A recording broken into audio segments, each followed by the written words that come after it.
عايزين نتكلم عن المذهب الشيعي والمذهب السني. كان في فرقة من المسلمين مقتنعين كامل الاقتناع إن سيدنا علي هو الأولى بالخلافة وهو الأولى بالقيادة بعد وفاة الرسول صلى الله عليه وسلم، وفرقة أخرى اللي هي في الكوفة اللي بتؤيد سيدنا الحسن. طبعا سيدنا الحسن استاء من هذا الأمر وتنازل عن الحكم لمعاوية بن أبي سفيان، وقال له أنا متنازل ولكن بشرط إن أنا هتنازل عن الحكم ليك علشان المسلمين كلهم يتجمعوا تحت خليفة واحد، ولكن انت يا معاوية تتنازل عن الحكم او تموت، فالحكم يرجع بعد ذلك للمسلمين شورى. هنقف عند جعفر الصادق، ان جعفر الصادق هينفصل الشيعة من نفسهم فرقتين كبار، الاثنا عشرية والاسماعيلية. الفاطميين اللي جم عندنا هنا في مصر يتبعوا للشيعة الاسماعيلية، لان احنا لو قلنا شيعة بس فاحنا نقصد الشيعة الاثنا عشرية، وقول 80% منهم اللي هم في ايران والعراق في الوقت الحالي. الفاطميين اللي هم جم حكموا مصر وبنوا المسجد الازهر وعملوا هذه الاثار وحولوا مصر من سنه لشيعه، ثم بعد ذلك هيجي صلاح الدين الايوبي يحرر مصر من المذهب الشيعي. ولكن هو الموجود دلوقتي يعني مش مسجد عمرو بن العاص، دي تطورات او دي تحديثات مش موجود اصلا، مش موجود اللي هو البدايه. هو اتهدم خلاص ما بقاش موجود. يعني الموجود ده يعني عدة تطورات حصلت عليه لغاية ما شفنا المسجد دلوقتي، لكن المسجد الأصلي لم يكن موجود أصلا. فأنا كان كل شاغلني مسجد السيدة زينب، مسجد السيدة زينب أنا تأكدت إن هي مش موجودة، ولم ما جاتش خالص، ولو جت فهي ما اتدفنتش في مصر. أما الرأس الشريفة أيوة لسيدنا الحسين فهي لم تكن موجودة داخل هذا.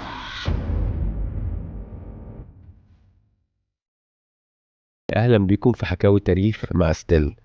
النهارده معانا ضيف مميز جدا، استاذ التاريخ الاسلامي والحضاره، هو الاستاذ اسلام رفعت. منورنا يا استاذ اسلام. طبعا حضرتك غني عن التعريف بالنسبه للتاريخ الاسلامي والحضاره. ممكن حضرتك تكلمنا عن نفسك؟ أنا اسمي إسلام رفعت، دكتوراه في التاريخ والحضارة الإسلامية من كلية الآداب جامعة عين شمس. أمتلك صفحة كده اسمها حكاية أثر. كنا بننزل نشرح فيها الأماكن الأثرية، نشرح الجولات، بنعمل جولات تاريخية للناس، نعرفهم على تاريخنا الإسلامي والأثر ده بيتكلم عن إيه ومين اللي كان ماسك في الوقت دوت، إيه الأحداث اللي مرت في الشارع.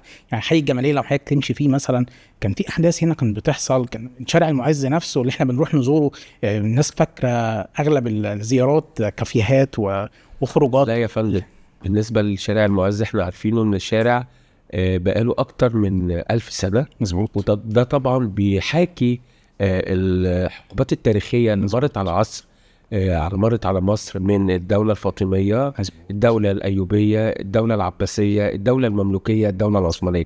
يعني ده متحف مفتوح بيسرى بتراث تاريخي عظيم للقاهره الفاطميه، القاهره الاسلاميه عموما. مظبوط. فاعتقد ان انت حضرتك تماما مدرك اهميه الشارع ده بالنسبه للشغف بتاع حضرتك، ان انت تدي رساله عن حكايه اثر في شارع المعز، وده اللي احنا بنسعى ليه. يعني انا عايز اقول لحضرتك على حاجه، في مسجد في شارع الصليبه اسمه سرغاطمش ده في شيخه. المسجد ده مقفول للترميمات بقاله فتره كبيره جدا، في شيخه موجوده. بعد الترميم فتحوا المسجد، ما لقوش الشيخه دي لقيناها في متحف في تركيا. تمام. تاني حاجه مسجد اسمه قاني باي الرماح، ده في ميدان الرميله اللي هو صورته على 200 جنيه. ايوه. المسجد ده اتقفل مع زلزال 92. احنا طبعا عارفين المأذنه بتاعته اللي هي زي ما بيقولوا كده المأذنه مراسين. ايوه. المأذنه دي وقعت، ولجنه حفظ الاثار العربيه بعد كده لما جت عملت المأذنه عملتها بناء على الصور اللي كانت متصوره قبل كده. المسجد اتقفل من 92 ل 2011. فتحنا المسجد بعد 2011 ما لقيناش المنبر اللي كان عايز اقول لحضرتك من اجمل المنابر في عهد الدوله الاسلاميه كله، عهد الدوله المملوكيه، وهي كانت في اواخرها، معمول من الصدف ومن العاج. المنبر ده لغايه وقتنا هذا ما نعرفش راح فين ولا جه منين ولا مين اللي سرقه ولا مين اللي خده، والمسجد ما زال حتى لغايه وقتنا هذا تحت الترميم. فاحنا سبب جولتنا وسبب ان احنا بنزور الاماكن التاريخيه ان احنا عايزين نعرف ابني وابن حضرتك ان الاثار الاسلاميه كونها مهمه جدا. يعني ايه كنوز؟ يعني ايه منبر؟ يعني ايه دكه مبلغ؟ يعني ايه ايوان؟ يعني ايه الحاجات اللي جدودنا؟ ايوان يعني قاعة. ايوان هو الجزء اللي مخصص لتدريس المذهب، سواء بقى مذهب سني سواء مذهب حنبلي شافعي مالكي. في حاجة عايز اقول لحضرتك عليها. احنا كويس ان انت تطرقت للمذاهب. احنا عايزين نتكلم عن المذهب الشيعي والمذهب السني، ايه العلاقة وازاي مصر كانت بدايتها بالنسبة للدولة الفاطمية كمذهب شيعي او مذهب سني. انا عايز اعرف الفرق ما بين المذهب الشيعي والمذهب السني. هنرجع كده ل 11 هجري 632 ميلادي لما توفى الرسول عليه الصلاة والسلام. كان في فرقة من المسلمين مقتنعين كامل الاقتناع ان سيدنا علي هو الاولى بالخلافة وهو الاولى بالقيادة بعد وفاة الرسول عليه الصلاة والسلام. وكلنا عارفين برضو ان في 3 ائمة سبقوا خليفة علي، هم الخليفة ابو بكر، الخليفة عمر، والخليفة عثمان بن عفان. سيدنا عثمان بن عفان طبعا احنا عارفين ان هو قتل عام 635 35 هجري 656 ميلادي في الحادثة اللي احنا بنقول الفتنة الكبرى. ونتيجة هذه الحادثة الفتنة الكبرى اللي حصلت عمل على انقسام المسلمين حتى وقتنا هذا إلى فرقتين، سنة وشيعة. طيب سيدنا علي أول ما تولى الخلافة بقى شغله الشاغل إن هو يعمل على الثأر من قتلة سيدنا عثمان بن عفان، وإن هو يجيب له حقه ويقدم هؤلاء القتلة للمحاكمة والعدالة. ولكن أهل سيدنا عثمان بن عفان من بني أمية اللي هم السنة اللي نقول عليه بعد شوية، اللي هم السنة اللي هيعمل الانقسام، كانوا بيتهموا سيدنا علي بالهوادة وإن هو مقصر في جلب حق سيدنا عثمان بن عفان. طبعا سيدنا علي أول ما تولى الخلافة حول الحكم من المدينة المنورة إلى الكوفة، وحصل هناك بقى حروب كتير واحنا عارفينها، بداية بقى من موقعة الجمل للنهروان للصفين لواقعة التحكيم. وبعد ذلك سيدنا علي قتل عام 640 اللي هي 660 ميلادي، 40 هجري 660 ميلادي. وبعد هذه القتل تولى من بعده ابنه الحسن في الكوفة برضو. ولكن حدث بقى ما لا يتم احداثه او ما لا نحبوش احنا ان هو حصل، ان حصل فرقتين. فرقة من المسلمين راحوا أيدوا في بيت المقدس أو معاوية ابن أبي سفيان، وفرقة أخرى اللي هي في الكوفة اللي بتؤيد سيدنا الحسن. طبعا سيدنا الحسن استاء من هذا الأمر وتنازل عن الحكم لمعاوية ابن أبي سفيان، وقال له أنا متنازل ولكن بشرط إن أنا هتنازل عن الحكم ليك علشان المسلمين كلهم يتجمعوا تحت خليفة واحد، ولكن أنت يا معاوية تتنازل عن الحكم أو تموت، فالحكم يرجع بعد ذلك للمسلمين شورى. طبعا احنا عارفين ان معاوية لم يلتزم بهذا الشرط، تمام، وخلى النظام الحكم وراثي بعد ذلك. وبعد الدولة الأموية مسكت العالم الإسلامي كله، والشيعة أو أهل سيدنا عيسى، أهل سيدنا علي أو هنقول الشيعة سيدنا علي استاءوا طبعا من الأمر دوت وتجنبوا بنفسهم على جنب. طيب دلوقتي الإمامة أو الخلافة في الشيعة بيبقى عندهم هم مقدسين جدا الخليفة. أيوة. إن الخليفة ده هم بيقولوا إنه هو الموصي أو الموكل بعد رسول الله صلى الله عليه وسلم، فبيعتبروه هو الخليفة لرسول الله. الخليفة أو الإمام في الشيعة هم بيحترموه جدا وبيقدروه جدا وبيكونوا حواليه في كل شيء. هيجي المبدأ عندهم في الدولة الشيعية أو في المذهب الشيعي إن هم بيولوا الابن الأكبر الذكر هو اللي بيبقى الخليفة. طيب هيجي بعد كده إن إحنا قلنا بداية من سيدنا علي جه بعده ابنه الحسن، ثم سيدنا الحسين واللي توفى في كربلاء عام 661 ميلادي. هيجي بعد سيدنا الحسين ابنه علي زين العابدين. علي زين العابدين هيجي بعديه محمد الباقر. بعد محمد الباقر جعفر الصادق. هنقف عند جعفر الصادق ان جعفر الصادق هينقسم الشيعة من نفسهم فرقتين كبار، الاثنا عشرية والإسماعيلية. طيب جعفر الصادق رقم 6 احنا قلنا سيدنا علي، سيدنا الحسن، سيدنا الحسين، وعلي زين العابدين ومحمد الباقر وجعفر الصادق، يبقى كده كام؟ 6 ائمه. طيب الاثنى عشريه هيجي بعد محمد، هيجي بعد جعفر الصادق. جعفر الصادق كان ليه ابن، احنا قلنا الخلافه يعني بتنوب للابن الاكبر الذكر. جعفر الصادق كان ليه ابن اسمه اسماعيل. الفرقه الاسماعيليه ده بقى اللي احنا هنتكلم عن الفرقه الاسماعيليه، ولكن احنا لسه في الاثنى عشريه. جعفر الصادق ابنه اسماعيل، وقلنا اسماعيل ده بيقولوا ان هو مات، ونتيجه ان هو توفى فعمل له جنازه مهيبه جدا، ولكن اتباع اسماعيل بيقولوا انه ما ماتش، وهو عمل كده خوفا من انتقام العباسيين او قتل العباسيين لابنه اسماعيل. هيجي بعد جعفر الصادق خمس ائمه اللي هم موسى القاظم.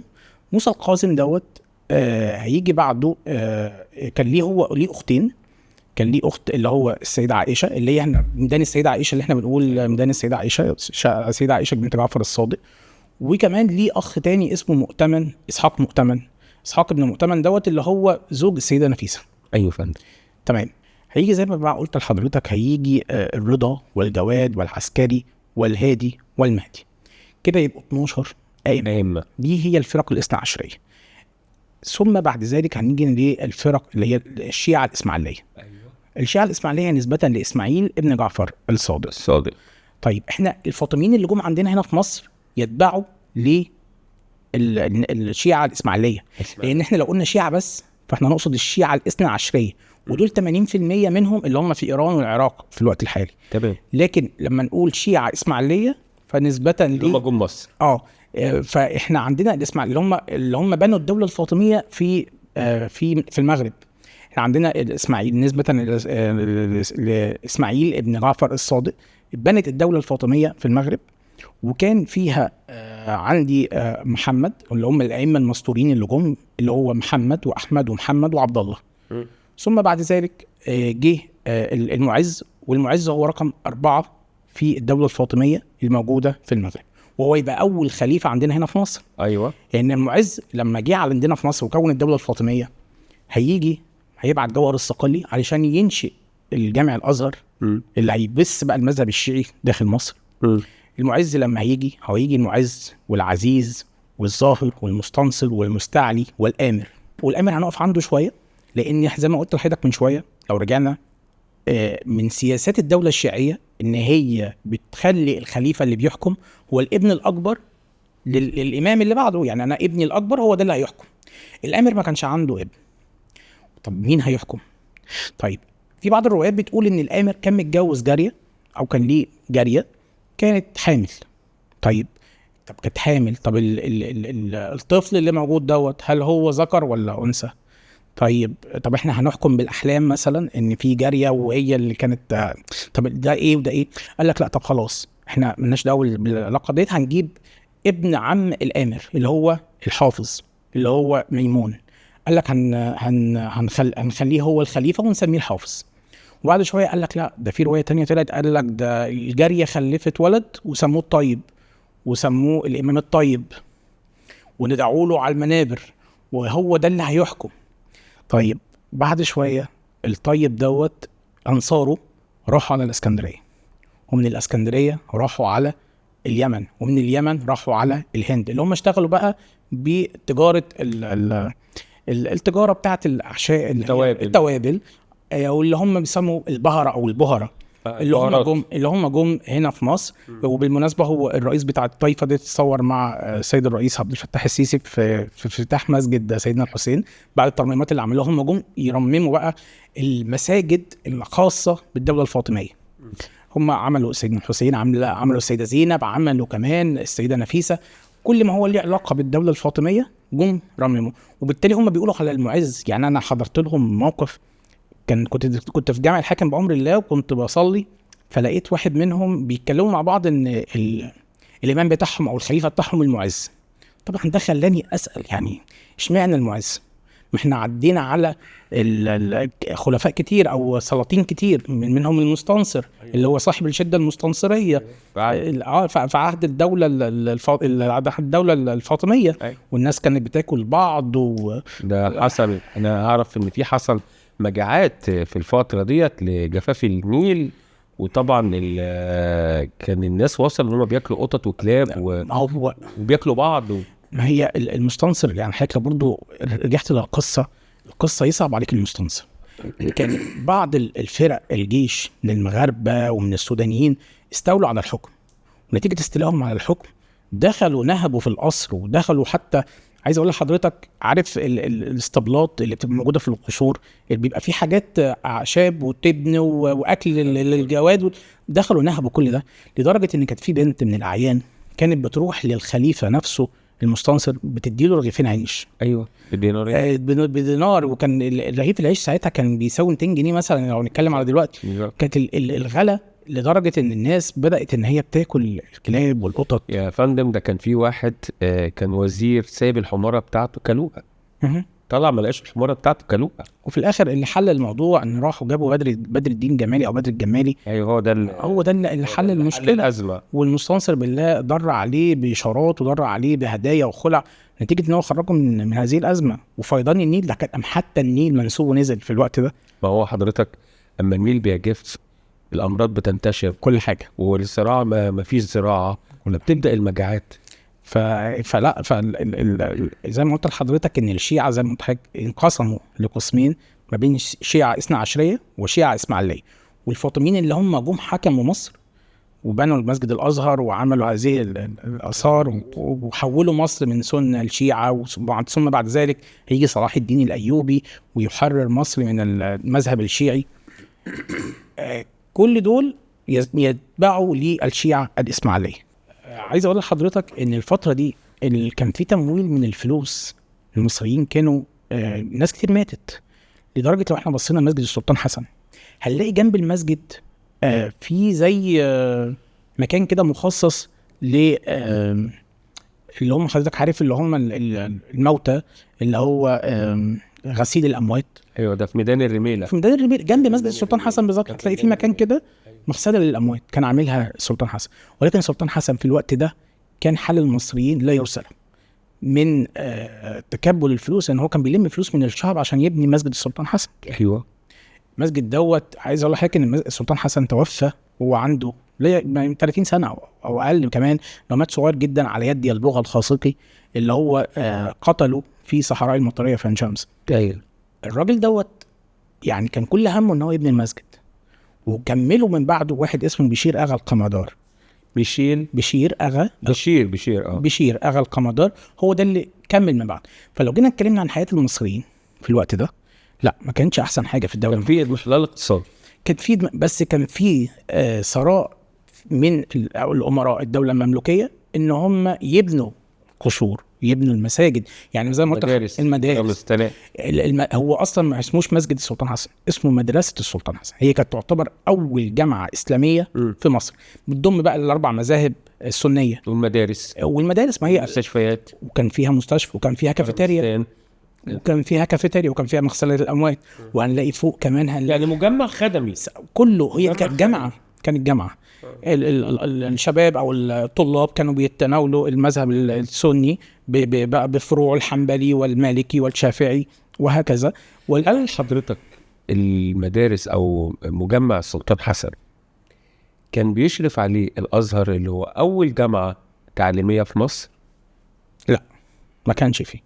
هو كان فيه شيوخ لكل فرقه من الفرق، الحنبلي والشافعي، لكن اشراف الازهر نفسه لا ما كانش فيه. ولكن كانت الشيوخ هي من كانت تنوب لتعليم هؤلاء الطلاب.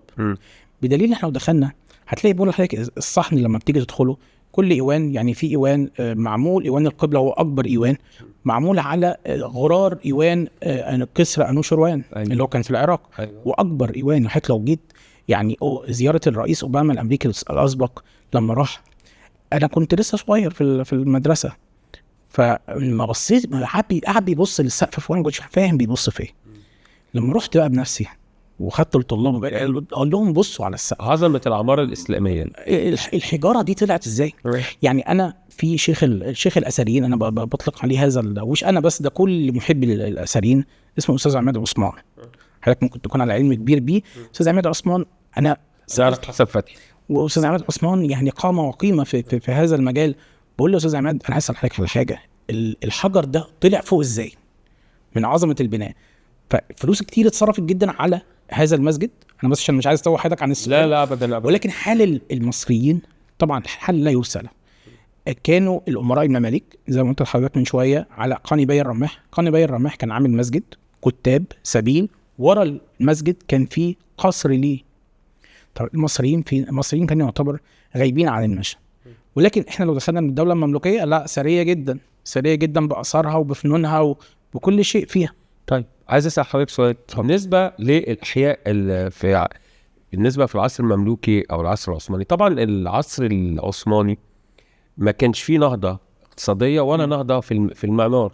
تمام. طيب زمان في القاهره انا شفت ده بعيني ان كانت الحواري والازقه كان بيعيش فيها الغني والفقير مع بعض ويتقفل عليهم باب حاره واحد. تمام. زي بيت السخيمي. تمام. طيب ليه بقى بعد كده عرفت ان بعد كده الطبقه الارستقراطيه بدات تروح العباسيه؟ ليه بقى؟ طبعا انا قلت لحضرتك الغني كان بيبقى مع الفقير، يعني في قصر جنبيه بيت واحد عادي خالص. تمام زي الفل، ويتقفل عليهم باب حاره لان كان كل حاره ليها باب. طيب هرجع لحضرتك شويه لورا، هنقول على مدينه الفسطاط. مدينه الفسطاط اول انشائها كانت خاصه بالامراء واللي هم قاده الدوله والناس صفوه المجتمع زي ما بيقولوا. مع زياده العمران، زياده ودخول الاجانب كمان، واتعمل شوارع جوه لليهود وللاقباط وللمغاربه للتجار كمان اللي كان بيجوا. كان في حارات، يعني احنا حاره لليهود موجوده لغايه وقتنا هذا. كل هؤلاء الصفوه بقى لما خرجوا، اولهم لما خرج صالح بن علي الدوله العباسيه، خرج بعد كده احمد بن طولون وعمل القطائع. فمع زياده السكان بيبدا الصفوه ان هم يدوروا على مكان تاني خارج، وده اللي اكيد حصل. يعني احنا الدوله العثمانيه للاسف احنا بنفتقر جدا للاثار الخاصه بيها داخل مصر، عشان هم اصلا كانوا المستعمرين، وكان بيهم الوالي انه هيجمع ضرائب يوديها للباب العالي او عطايا وهدايا عشان يستمر في الحكم، لان حكم الوالي كان 3 سنين. فكان همه ولا يبني مدرسه ولا يبني جامع ولا يبني اي حاجه خالص. فدي كانت من مساوئ الحكم العثماني. يعني حضرتك ما شاء الله عليك مثقف. كنت بتتكلم معايا من فتره على خير بيك اللي هو دخل السلطان سليم الاول مصر. مظبوط. وكانت خيانه منه لدخوله لمصر، ومع اتفاقه مع سليم الاول، وتم القضاء على الدوله المملوكيه بهدفه. ولما مات حتى المسجد بتاعه محدش بيصلي فيه. ليه بقى؟ القبله بتاعته اتصممت غلط، فالمصريين اعرضوا عن الصلاه في الجامع بتاعه. ده يعني بيدل على خيانته لمصر، او اللي هو غدر بطومان باي وتعلق على باب زويله. وده كانت نهايه الحكم المملوكي وبدايه حكم بغيض على مدار 400 سنه. مظبوط. اللي هو الحكم العثماني. ال5 قرون اللي حكمهم خير بيك، المقريزي بيتكلم ان الشعب المصري شاف منهم مذاق من الويل فتره حكمه، وبعد كده لما مرض وفي جاله امراض ملهاش علاج، الشعب المصري بيقول لك من بدايه الفرحه ان هو بدا يوزع عليهم اكل، يوزع عليهم فلوس. كل حد كان عايز يتعلم كان بيعلمه. بيقول لك ما دقش المصريين فتره من الثراء عليهم الا في الفتره اللي هو كان فيها مرض خير بيك، وعمل لهم المسجد. وزي ما حضرتك قلت كده القبله بتاعته كانت معموله غلط، ما حدش صلى في المسجد. مع ان احنا كنا ممكن نعدل القبله، نقول القبله بالشكل كده صحيح. هو خلاص قفلوا من المسجد كله وقالوا خلاص ده جزاء الخاين ان احنا مش هنتعاون معاه تاني. طيب بالنسبه للدوله الفاطميه، طبعا العادات والتقاليد زي العزاء اللي هو 40 يوم، والحلويات اللي هي دخلت مصر زي الكنافه والقطايف، الحاجات دي المصريين ما كانوش يعرفوها. الحاجات دي او العادات دي او المأكولات دي او الاحتفاليات دي، هل مع دخول الدولة الفاطمية حاجات المصريين ما كانوش متعودين عليها؟ انا كنت عامل برنامج صغير كده في رمضان اسمه كل يوم معلومة. اي فعلا. كنت بتناول كل يوم حلقة ريلز كده، كنت بعمله دقيقة. كنت بتكلم مثلا عن الكنافة، عن القطايف وام علي والمخلل والحاجات كتير قوي من الثقافات دي جت على مصر. المصريين ما كانوش على علم بيها بالظبط. يعني القطايف ديت كانت عملت، كان في عهد الدولة فانوس رمضان، حتى الفانوس كانوا بيستقبلوا بيه الخليفة الفاطمي. كانوا في الأول قطعة من الخشب وكانوا حاطين فيها شمعة وبيستقبلوا بيها الخليفة وهو جاي بالليل. فخلاص بقت عادة. مدفع رمضان بقى. لا بس مدفع رمضان هو كان بيتجرب في الدولة المملوكية. في بعض الروايات بيقولوا ان هو كان بيجربوا مدفع ساعة أذان المغرب. فالناس قالوا ده في خلاص ده إشارة لبدء الفطار ففطروا. لكن بعض العادات كتير واغلبها متكالب علينا او جه علينا احنا كمصريين، ما كانش عندنا من الاساس. احنا ضفنا عليها بقى، يعني زي ما بتقول كده الكنافه بقت بالبيستاشيو، بقت دحاليه. دحاليه. لكن احنا الاصل الحاجه لا، احنا الاصل الحاجه احنا. وبيقول لحضرتك اللي بنى مصر كان في الاصل حلواني. هل هو جوهر الصقلي كان حلواني في الاصل؟ هو جوهر الصقلي كان قائد قائد الجيش الفاطمي اللي جه مصر، دخل مصر، فتح مصر وعمل زي ما قلت لحضرتك، عمل المسجد الازهر اللي بس المذهب الشيعي عليه. فهو مؤسس الدوله او القاهره الفاطميه. واللي هيضايق بقى مسجد عمرو بن العاص لما عملنا الفسطاط، هو اول مسجد عمرو بن العاص في مصر. ولكن هو الموجود دلوقتي يعني مش مسجد عمرو بن العاص. في تطورات او في تحديثات؟ مش موجود اصلا، مش موجود اللي هو البدايه. هو اتهدم خلاص، ما بقاش موجود. يعني الموجود ده يعني عدة تطورات حصلت عليه لغاية ما شفنا المسجد دلوقتي. لكن المسجد الأصلي لم يكن موجود أصلا. طيب عايز أتطرق لحاجة حلوة قوي بنجهلها. أما رحت بيت السحيمي، الناس دي كانت يعني عايشة مرفهة قوي، لدرجة إن كان في ساونا، وكان في، أنا تجولت في البيت، كان يعتبر مثلا مكان صيفي ومكان شتوي، وكان قائم بكل، كان بيت مكتمل الاركان، كانوا في ساقيه وفي كل حاجه، ما بيحتاجوش ان هم يجيبوا حاجه من بره. فقول لي الحياه اليوميه او حياه التاجر. هو كان تاجر، اعرف انه كان تاجر، وانا شفت حاجات لاول مره بشوفها. الناس ديت مثلا من الفتره ديت كانوا عندهم زي ما تقول رفاهيه في العيشه، في الاكل، في الشرب. لان انا تناولت رحلة رحالة كان جاي من دمشق، وكان بيشوف الثراء الفاحش في مصر. مصر من 1000 سنة كان رمضان ازاي بيستقبلوه، ازاي العطايا والهدايا كانت بتقدم في رمضان، والذهب وكده لعامة الشعب. انا عايز اتطرق الحتة دي بالذات، ازاي حال الطبقة الارستقراطية كانت عايشة في مصر ازاي؟ لو جينا اتكلمنا عن مسجد او اتكلمنا عن منشأة زي بيت السحيمي او قصر الامير طاز، دايما كان عندهم حياء، بالذات الست. ايوه، المشربيات والمشرفيات، والفرق ما بين المشربيه والمشرفيه. ايوه، المشربيه اللي احنا بنتكلم فيها من الاسم كده، احنا قلنا شراب. مشربيه. فالمشربيه هي بتطل على الطريق وبيوضع فيها القلل. ايوه، هتلاقي فيه من بره مصطلح اثري بنقول عليه خوارنق. خوارنق هو جزء كده خارج من الشباك او خارج من المشربيه، ده كان بيتم وضع فيه القلل. اما المشرفيه لو لقينا مثلا في الوكالات او لقينا في المنازل، المشرفيه دي شبه المشربيه بالظبط، وكانت هي دورها الاشراف على من في الصحن.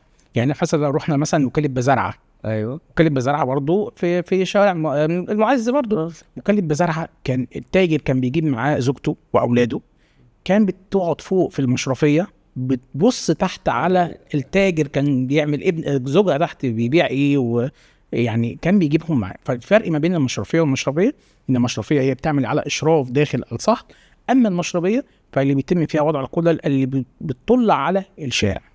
طيب البيوت او المساجد، ودي كان اساس العماره الاسلاميه، هو الخصوصيه للمراه. يعني احنا دلوقتي لو في بيوتنا حضرتك فتحت الباب هتيجي دخلت على الريسبشن على طول. لا الدوله الاسلاميه مش كده.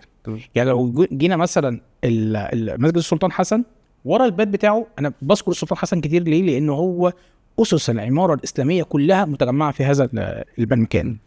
ورا الباب بتاعه بنسميه الدركاه، هو ما خلف الباب. نلاقي بعد كده ممر منكسر برضه لعدم جرح المصلين بالظبط.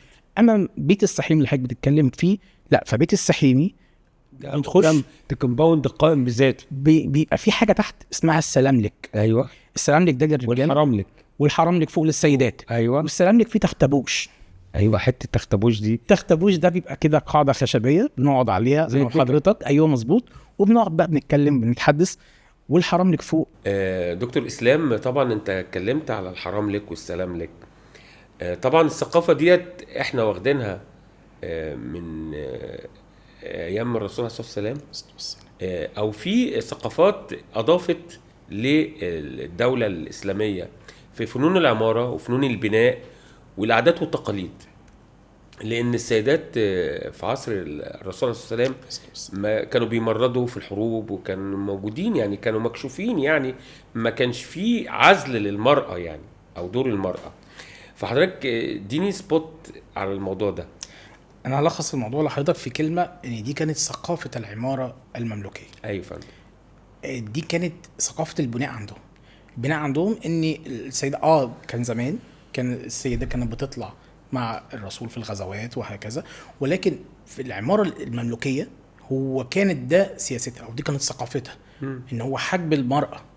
والمرأة برضو كانت بتمارس حقوقها، يعني كانت برضو بتتفرج على، زي ما قلت لحضرتك من شوية، كانت بتتفرج على زوجها وهو بيبيع في الوكالة. كان في الحفلات زي قصر الأمير بشتاك، وكانت بتتفرج برضو عليه في قاعة الاحتفالات. كان برضو في الحرام اللي كانت قاعدة فوق كانت بتتفرج عليه. فبرضو كانت بحريتها، ولكن السياسة بتاعتهم هو حجب المرأة عن الغير أو عن الشخص الغريب. طيب في حاجة عايزة أتطرق ليها بالنسبة للحياة أو الحياة الرقابية في الأسواق المصرية. عايز أتطرق للمحتسب، وظيفة المحتسب. والمحتسب ده فضل لغاية محمد علي. مظبوط. هو ده اللي كان الآمر الناهي أو الكنترول على الأسعار ومراقبة الأسعار والغش التجاري. مظبوط. فحضرتك قول لنا بقى الفظائع اللي كان بيرتكبها المحتسب في الدولة المملوكية، الدولة العثمانية، مرورا بعصر محمد علي. كان في الدولة المملوكية المحتسب مرة كان بيعدي في إحدى الأسواق، لقى تاجر من هو من بائعين اللحوم، يعني جزار. فلقوا قطعة اللحمة اللي كان بيوزنها وهو بيمر، وهو عارف ان الراجل ده تم الشكوى منه اكتر من مرة. لقوا ان هو كان حاطط زي قطعة تحت الميزان كان بيتقل بيها الميزان. اكتر حاجة عملها ان هو خده حطه على الحمار، بس بالعكس ولبسوا قطعة اللحمة في رقبته. فكان دور الرقابي للمحتسب على كل صغيرة وكبيرة، خاصة في الأسواق. كان بيشيل معاه موازين ورجالته طبعا. وكان كمان في الأبواب، أبواب القاهرة أو أبواب المعز، زي ما احنا عارفين ان في ابواب كتيره. ايوه، باب الخلق، باب زويله، باب الفتوح. مظبوط. وباب القراطين. القاهره كلها كانت اسوار وابواب، اللي هي كان المثل يقول لك هي كوسه. فهي كوسه ديت كانت جايه من داخل الكوسه الاول، علشان ما هي بتفسد بسرعه. بالظبط. فالمحتسب كان دوره رقابي وشديد جدا، ما كانش فيه الهوى زي ما بيقول بيعدي من عليه. فكانت دي سياسه الدوله المملوكيه. عشان كده الدوله المملوكيه فضلت ناجحه لا يقل عن 700 سنه بتحكم مصر.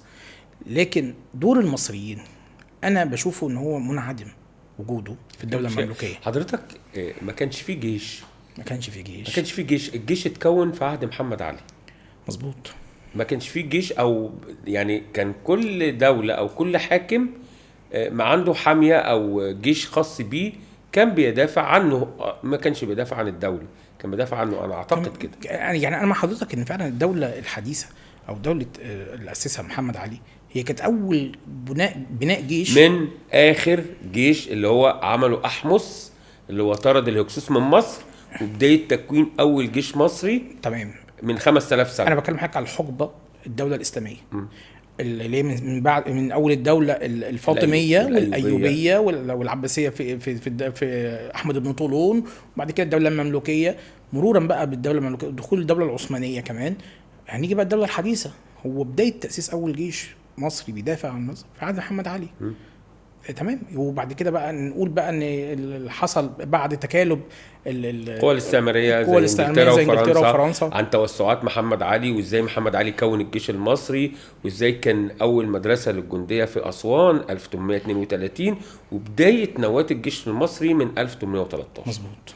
كان بياخد اللي هم المشردين في الشوارع ويلبسهم ويعلمهم. مظبوط. لذلك الجيش المصري كان الاسطول المصري كان ثالث اسطول بعد انجلترا وفرنسا، وده كان يعتبر الحصان الاسود للسلطان العثماني، وبيحارب بالوكاله هو محمد علي.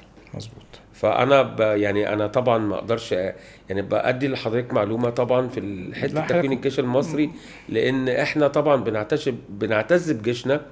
وكان قام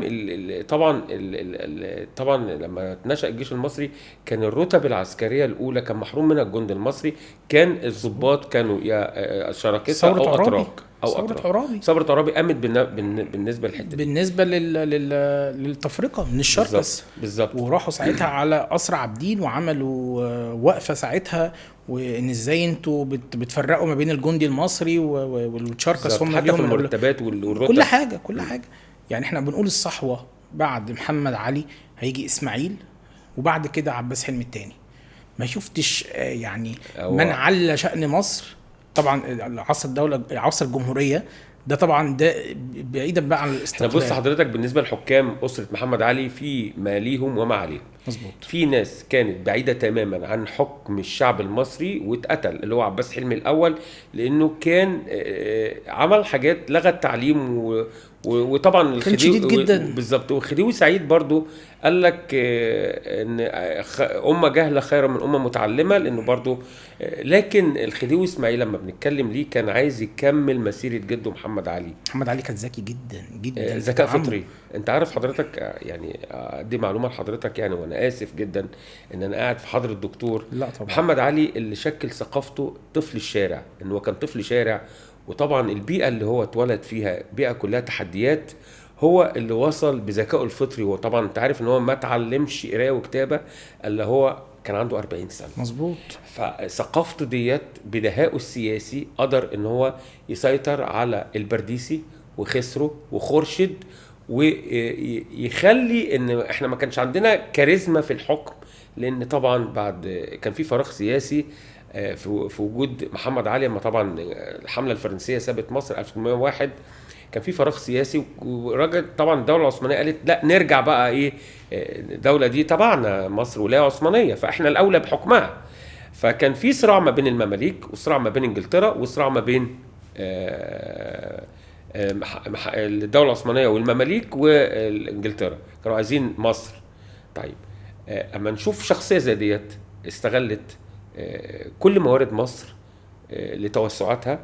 وطبعا احنا اتكلمنا في حته المستبد المستنير، فانا بس بضيف لحضرتك المعلومه. لا، هو محمد علي كان ذكي جدا، واول ذكاء ان هو حب ان هو في اول حاجه يخلص من القوه اللي هي بيقولوا القوه الشوكه اللي في ظهره هم المماليك لما كانوا منتشرين في مصر. بس حضرتك كان كل التحكم بتاعهم كان في الصعيد، التمركز بتاعهم كله كان في الصعيد.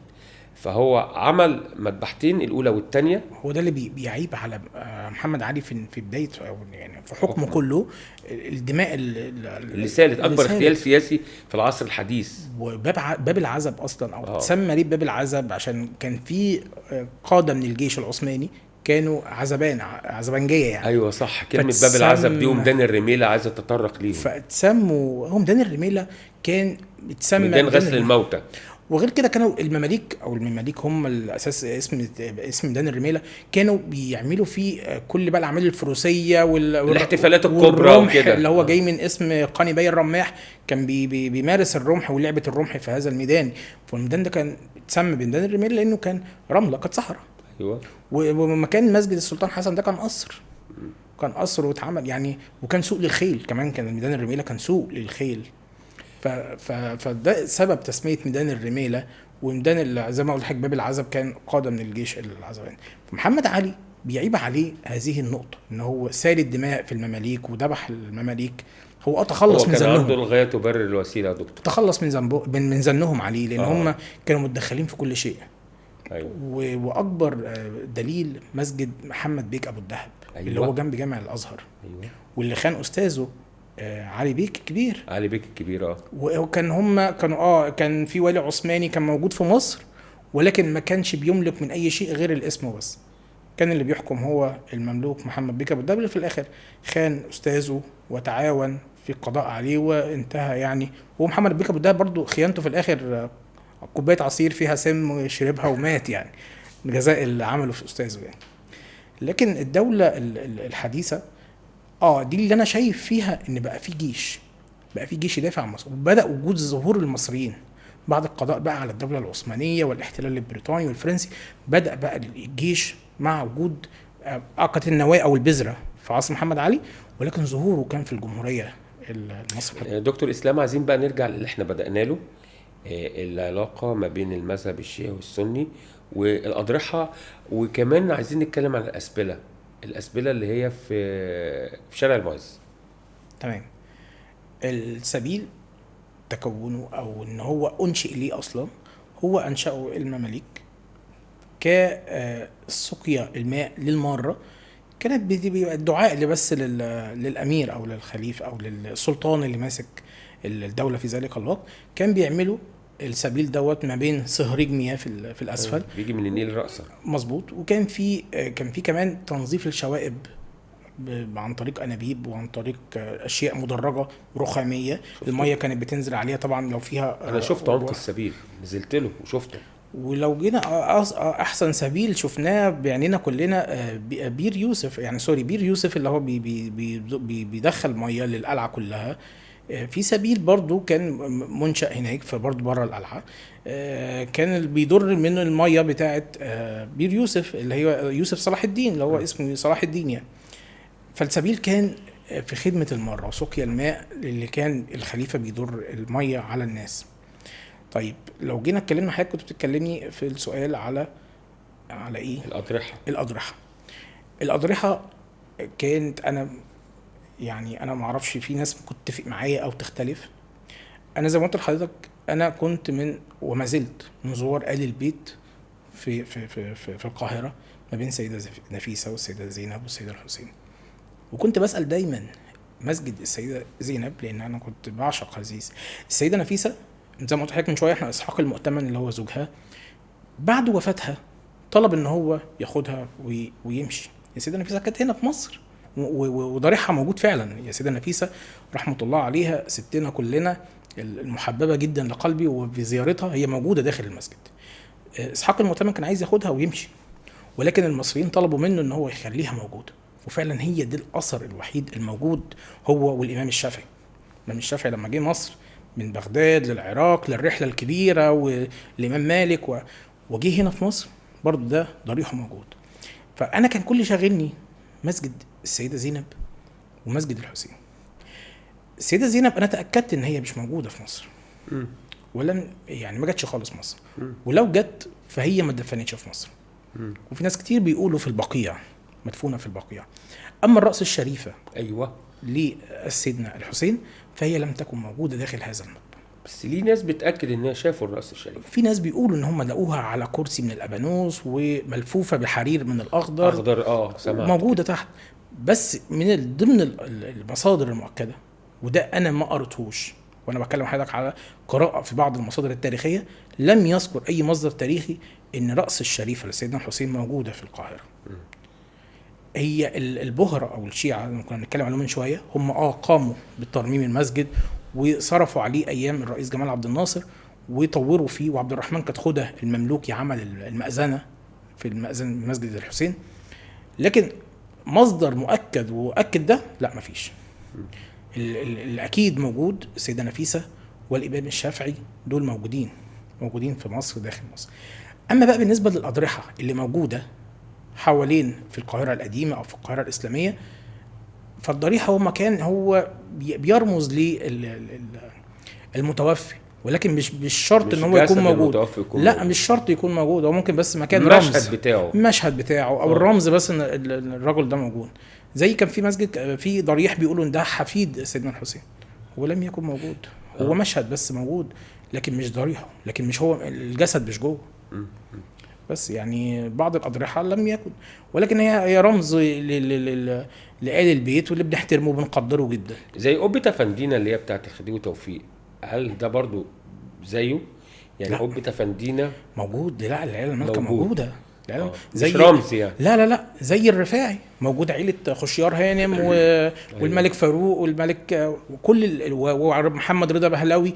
لا العيلة المالكة موجودة. مسجد الرفاعي معروف. والمسجد محمد علي موجود فيه محمد علي فقط. واولاده برضو موجود في الامام الشافعي. لكن لما اتكلم بقى على الاضرحه الخاصه باهل البيت مش كلهم موجودين. تمام يا فندم.